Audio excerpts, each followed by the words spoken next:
Good Friday afternoon, everybody. And we are live this afternoon. Matt will be joining us in a few minutes from Atlanta, where Georgia will take on Georgia Tech at 3:30. And there are some games that are being played right now. Let's go to the scoreboard and tell you what's going on. It's halftime in Lincoln, Nebraska, where Big Ten rivals Iowa and the Cornhuskers are getting together. Iowa leads that game at halftime by a score of 24-16. Let's move over to Kent State versus Northern Illinois. That's a close one. It's third quarter, 6:03 left in that third quarter. The game is on CBS-N, and it's Northern Illinois 21, Kent State 20. In the Egg Bowl on ABC, it's halftime. Mississippi, number 7 team in the country, is 21. Mississippi State, 10.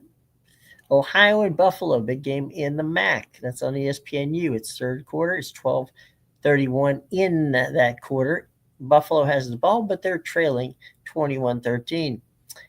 In the third quarter, with 8 minutes and 21 seconds left in the game on ESPN, it's Utah taking on Kansas, and that the Utes are up 10-7 on that one.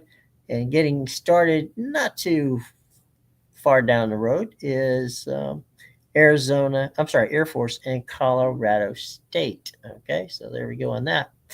Let's go to the games coming up later. As we said, Georgia Tech, that's 3:30. That's on ABC. Temple, North Texas is a big game for North Texas. That is 3:30 ESPN. San Diego State, New Mexico, that's 3:30 on CBSN. Boise State, Utah State, 4 o'clock on CBS. Then in the games tonight, Texas A&M and Texas game is on ABC. It's a 7:30 kick.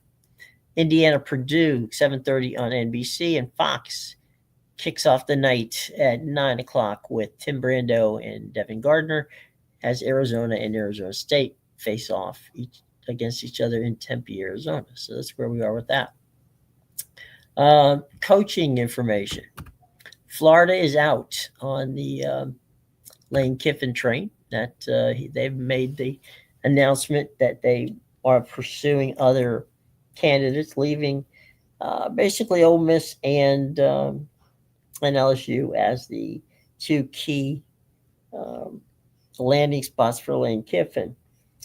Multiple situations with regard to Alex Golesh, the USF head coach. He has a deal on the table with Arkansas that he could take, which $35 million over a 5-year period. That's what it's reported to be. We have no really idea what it is, but that's what they say. So that would mean that Alex would be leaving USF to go to Arkansas. We don't know that. Nothing has been signed. They've been very transparent about it. Rob Higgins, who is the CEO of athletics at USF, has been very clear about what's going on and said that, without question, they support whatever Coach Golesh wants to do. I know that they have that game tomorrow night. It's a big game. It's senior night in Tampa, and they play Rice. Their hope is to get to the 9 wins, and we'll see how that all works out. So 9 wins would be a great start, and they'll get a bowl game, and we'll see if Alex Golesh, after tomorrow, is yet the coach at South Florida. We'll see how that goes. If he isn't, obviously, we're going to know that there's going to be some interesting things going on with there, and we'll find out how that works out. Golf world was shattered today. Fuzzy Zoeller, one of the nicest and best golfers to play the game, passed away today at 74. He died Thursday afternoon. PGA Tour put out the statement, and that's the PGA Tour is saddened by the passing of Fuzzy Zoeller. Commissioner Jay Monahan said in a statement, Fuzzy is a true golfer, original and a talent. His charisma left an indelible mark on the game of golf. No cause of death specifically was attributed to that, although cancer was um, something that he had been battling for quite a while. Uh, no, he won the Augusta Masters in a three-way playoff in 1979, where he beat Greg Norman.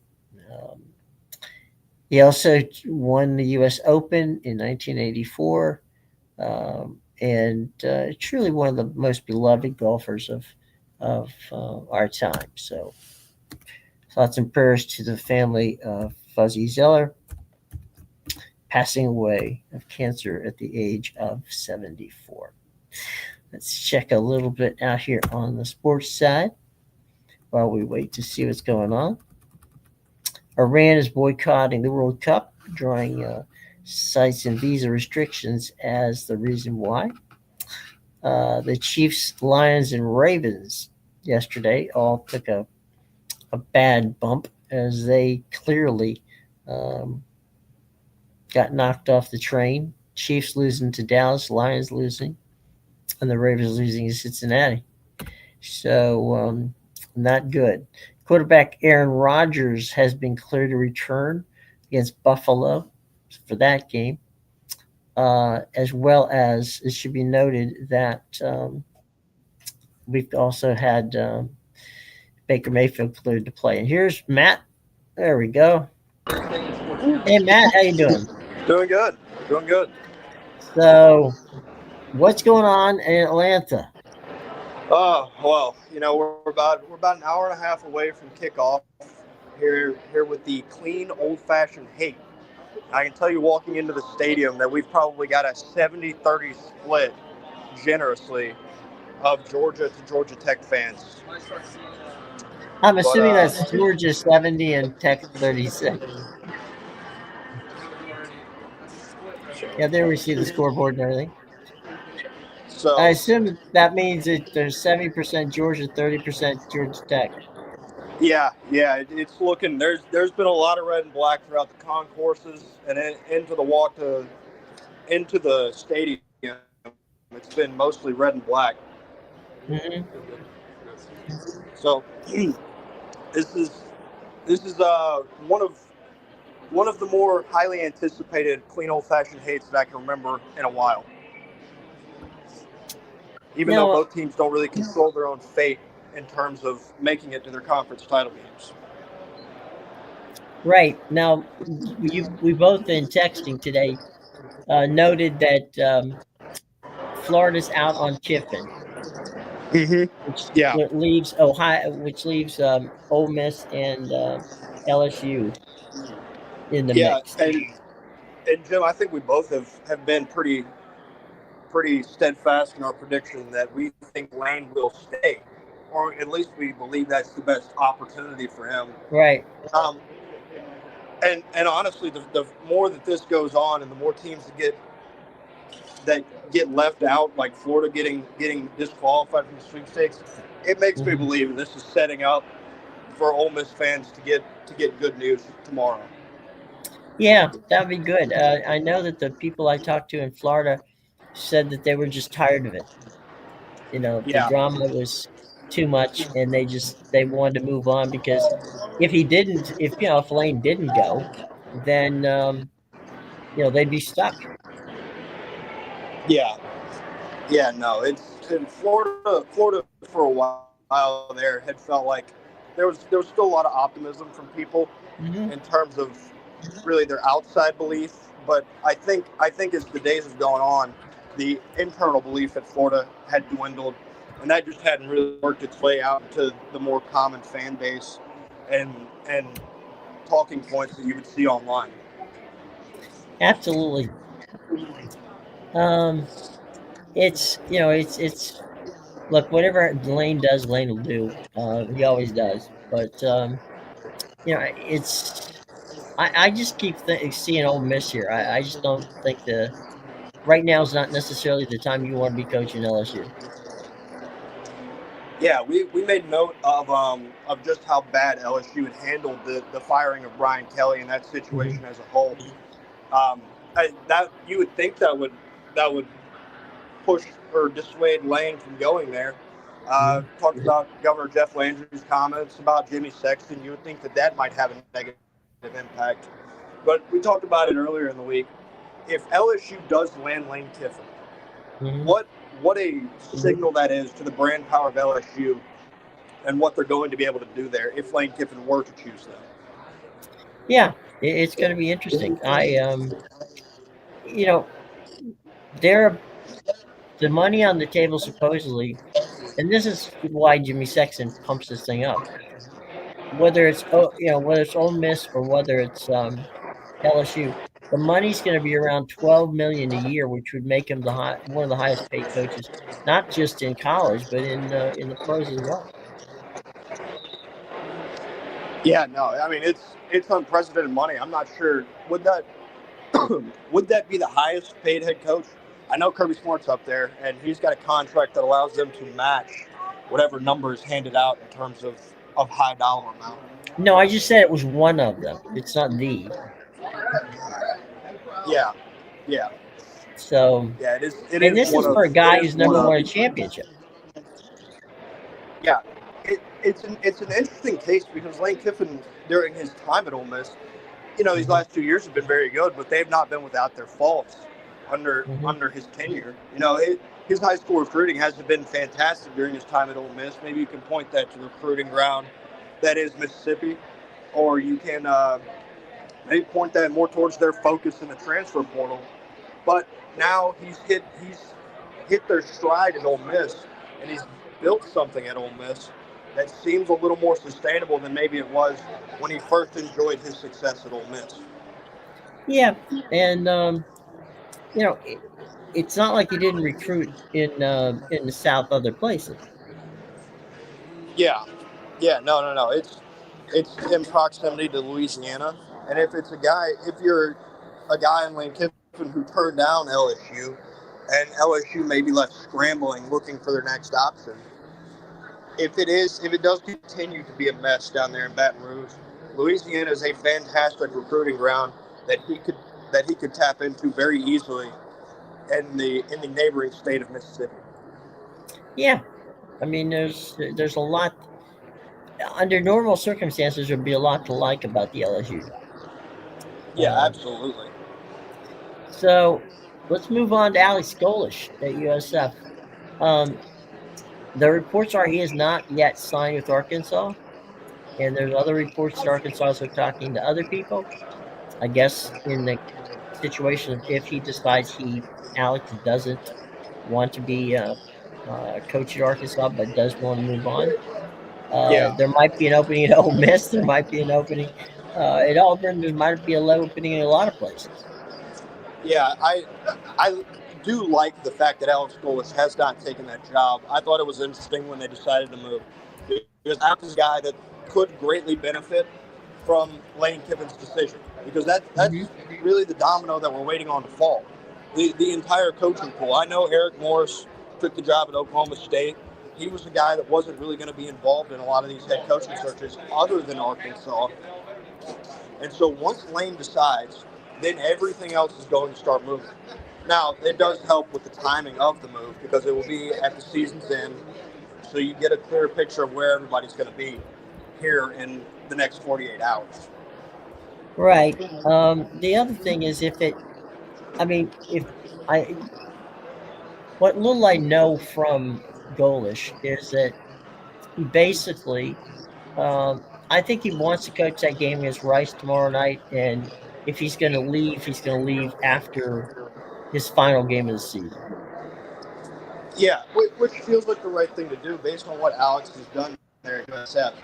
I, Mm-hmm. I feel like you are given a different runway and different leeway when you're jumping from the G5 to a P4 job right now, just in terms of what the schools will allow you to do in doing so. And I fully expect Eric Morris to coach his final game at North Texas tomorrow. Actually, it's this afternoon. I take that back. It is. Um, Yeah. so Same time of your he'll finish. game. Yeah, he'll finish their job. He'll finish the job there, the same way Alex Golesh will probably finish the job at USF. But after that, it is fully for those guys. It is time to turn your attention towards that of recruiting at your next location? Yeah, I know that there's been a number of names on the list of coaches who would be interested in the USF job. The top of the list at this point seems to be Willie Simmons, and Willie is now the coach at Florida International. He was the coach at Florida A&M before that, Alcorn State before that, and then he was an offensive coordinator at Duke.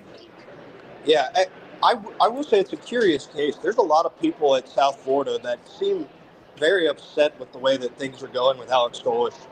Not in terms of his head coaching search, but really the results that he's given. He's done a very good job at South Florida, but I think people down there, at least the common fan base online, believed that they were going to win an AAC title before his time was up, and they feel almost a bit gypped by the fact that they don't feel like they're going, or that they won't get an AAC title before Alex leaves.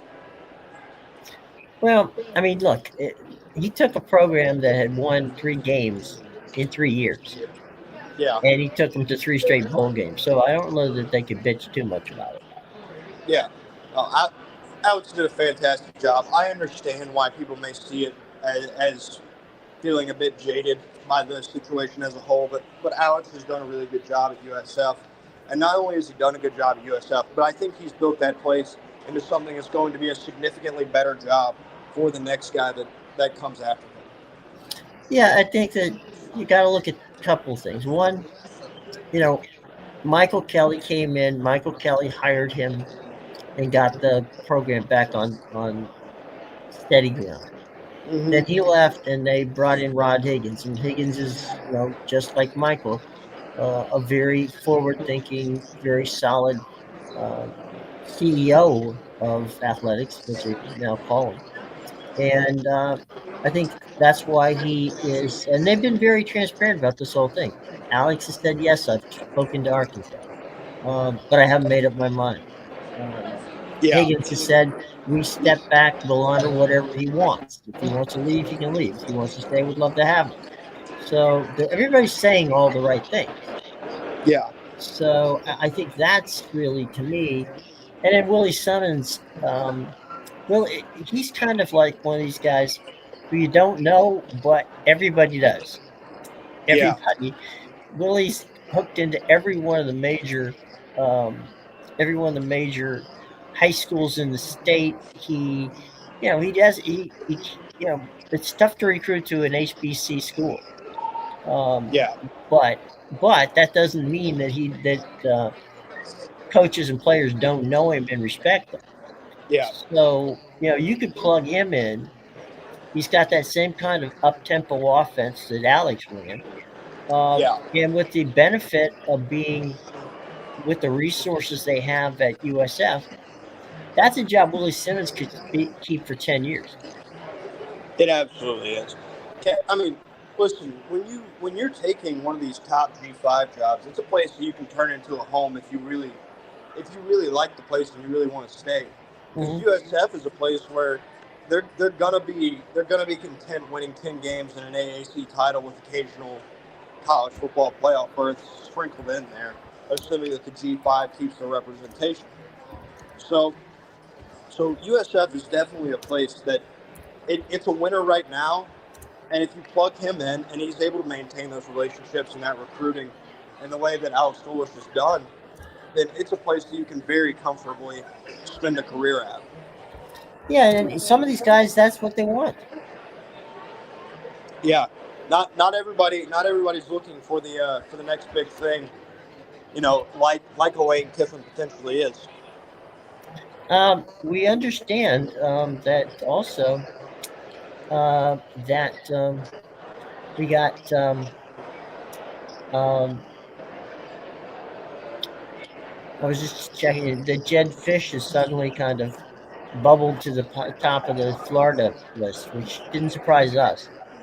Yeah, no, I've said from the start that I really like the dynamic of hiring a former alumni as your head coach because Hmm. it creates a different ability to recruit that you can't really get. Like, I get it. People are going to come in like if Lane Kiffin goes to LSU, it's really easy to sell LSU, and and for a lot of people, it's really easy to sell Florida.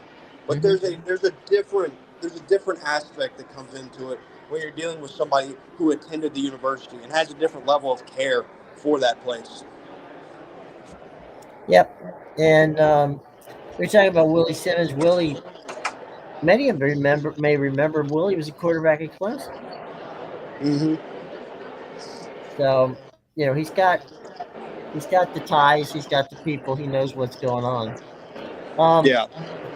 I know you're running out of time, and we're going to go to the bottom of the hour here. Real quick, what do you expect is going to happen today in the game between Georgia and Georgia Tech? So this is a Georgia Tech football team that they've had a really good year. You can't take that away from them. But they've had a really good year in a really bad ACC. And some of the better competitions that they came up against, they haven't fared well against. That Pittsburgh defense kind of kept them at bay for a majority of that game last week, allowed them to build a lead, and ultimately their offense couldn't bring it back. And this is a really good offense that's matched a really bad defense in a really bad conference all of this year. That's not going to change. People will call back and think, well, Georgia and Georgia Tech were in similar places last year coming into this game, and you saw the kind of game that it panned out. Georgia's a much different football team this year. They've gotten better week over week defensively. They've started to figure it out, and these young starters for Georgia are starting to age and mature. They understand the scheme a lot better, and Georgia's coming in with a top 20, with a top 30 run game in the country Hmm. and a top five run defense in the country. Kirby Smart prides himself on being able to win games in the trenches, and that's exactly where Georgia is going to win this football game. I can tell you that Georgia Tech has not beaten Georgia in Atlanta since 1999. And while I may not be standing in Bobby Dodd Stadium, Right. Mercedes-Benz is in downtown as well, and that streak will stay alive today. Yeah. Well, that sounds good. Yesterday we saw, you know, Detroit, Kansas City, and Cincinnati. I'm sorry, Green Bay, Kansas City, and Cincinnati. Um, all underachieve. Green Bay, I should say, did achieve. The Yeah. Lions didn't achieve. Kansas City didn't achieve, and Baltimore didn't achieve. Mm-hmm. Yeah. For Baltimore, that's a curious case because they had everything in front of them against the Cincinnati football team that had one of the worst defenses in the league, if not the worst. And Lamar Jackson, that offense came out and they put up a dud. It was Mhm. something they couldn't afford in that division race because they're making up ground on Pittsburgh. So they now have opened the door for Cincinnati and Joe Burrow for that Right. offense to be able to start going. And now Cincinnati has a chance to backdoor their way into a wild card spot in those playoffs. Yep. And there's a lot of open there. I mean that entire conference could end up with with basically could end up with one um, uh, a team that wins the division but doesn't get to 500. Yeah, yeah. I mean, absolutely. It is 100% in the cards for that division. And speaking of the playoffs, Dallas kept their window open Yeah. yesterday with that win. They're not that far behind the Eagles now in that divisional race, Right. and they're Hmm. firmly in the wild card hunt as well. Well, there you go. All right. Before we let you go, what are you gonna watch tomorrow?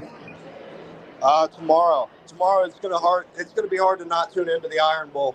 It feels like there's so many consequences that lie on that game, and when I say consequences, I'm talking about head coaching as well. Kalen DeBoer, Mhm. we both think that it would be insane if they fired him, but They're like not I gonna said, fire him. yeah, like I said earlier in the week, crazier things can happen in the Iron Bowl. It also can depend on whether or not Alabama makes the college football playoffs, whether or not they win that football game tomorrow. Real quick update: Mississippi State 24, um, Mississippi 24, Mississippi State 13. They just scored Yep. in that game. So it's they're within 11 points there. Kansas Yep. is taking the lead on Utah 14-10 in that game. Yeah. That, that's a game that Nebraska, Utah cannot afford to lose. no, not at They're, all. they're playing it on the outside of that playoff race, hoping to sneak their way in. You I kill was that today. I was 10 points up on Nebraska at 26-16 in the third. So, yeah, the Iron Bowl tomorrow. A lot of good games tomorrow. And we just hope that everybody had a really good Thanksgiving. Yep. All right, buddy. You have a good day. Enjoy All the right. game. All right. Thank you. Thanks for You stopping enjoy. by. All right. Bye. All right, take care. All right, so there you go. Matt dropped by, gave us some report as he's going outside in the corridor there at Mercedes-Benz Stadium. Want to thank everybody for joining us today. It's been fun, and we hope that you have a wonderful and safe holiday weekend. We'll be back with you on Monday at 3 o'clock.